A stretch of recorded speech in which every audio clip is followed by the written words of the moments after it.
كاي كالا كاي مالا بمالاتي هادي Sarangama dua tadi وين bah. يا ديكو ويا مالا ب انا مو نمرتي اتيكو Wajah tu ni? نمرتي اتيكو ويا ديكو مالا ب ما تو كان سيغوري بتلت حالك يا بدو كان يولي كان سيكنا سليونا كان قبدو Hop.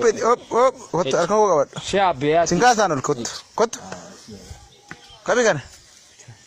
كاين انا بان عادو أكادو Masa wani rabsita ya siya na fide rufe mini ko. Wadda nya ko to kufe ci sirna nufe man. Beti si yalla to. Hop dande. Kabi boti sa kaber kisi. كوت Kabi. Wal berat tadi gua betul. لا ما بيتا أيلي أنين كابي بيتا ايلي انا قبدي ايلي ان كاوي اسبو دينا غلافتي تافري ياري او لما تسي هو جنتا Itu kan marah lu matanya sih.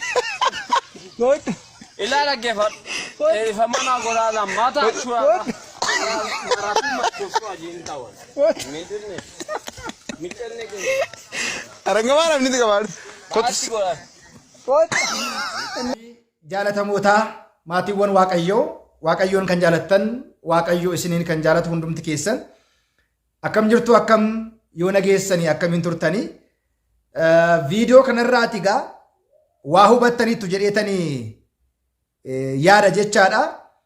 Innis macaafni qulqulluu waan tokko dubbata. Keessumaa seera uumamaa boqonnaa 19 lakkoofsa 33 fi seera uumamaa boqonnaa 9 lakkoofsa 20 kaasnee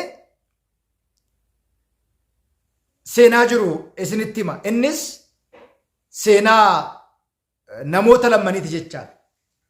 Inni jalqabaa seenaa Nohin isinitti hima. Nohis qotee bulaa ta'ee jedha. Wayniinsaa waan isaaf ta'eef innis qonna qotee jedha. Sanaan booda firii waynii kanarraati dhugee machaaye. Erga machaayeen booda qullaa isaa ta'ee jedha. Seera bahuu boqonnaa 19 lakkoofsa 32 irraa kaasnee immoo gaafa ilaallu Loot sababa machiisaatiif ijoollee isaa lammarraatii dhashuu danda'e jedha. Egaa maatiiwwan waaqayyoo keessumaa dhugaatiin machiin hanga waan mana kiristaanaatiif eeyyamame fakkaatutti humnaa ol dhuguudhaan machaa'uudhaan namoonni baay'een kiristaanonni baay'een humnaa ol dhuganii yommuu isaan machaa'an yommuu isaan kufan yommuu isaan gatantaran ni agarra. Egaa maatiiwwan waaqayyoo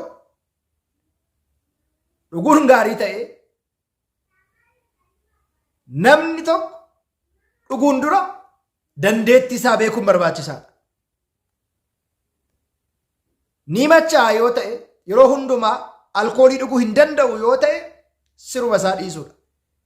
Dirqama immoo dhuguu yoo qaba ta'e hangam dhuguu qabaa kan jedhu amma dhugaatiin isa baatutti otoo hin ta'in inni amma dhugaatii baatutti namni dhugaatii dhuguu qaba malee humnaa ol dhuganii machaa'uun gatantaruun maatii ofiifis jireenya ofiifis gaarii akka hin taane gara yakkaatti gara sagaagalaatti gara yaada hin taanetti akka inni nama geessu hundi keenya beekuun barbaachisaadha.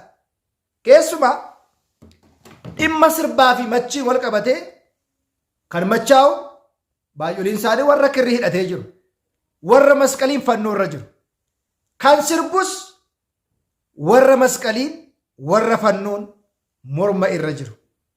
Egaa itti waamamni keenya yookiin immoo eenyummaan keenya kan ittiin beekamu dhugaatii machi sirba waan fakkaatu waan itti fakkaatu namoonni baay'een tokko jiru.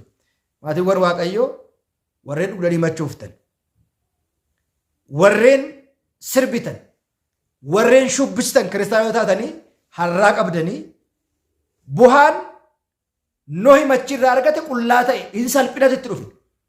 Loot immoo machaa'uu isaatiin ijoollee isaa waliin sagaagala keessa galee Waaqayyoon gaddisiise.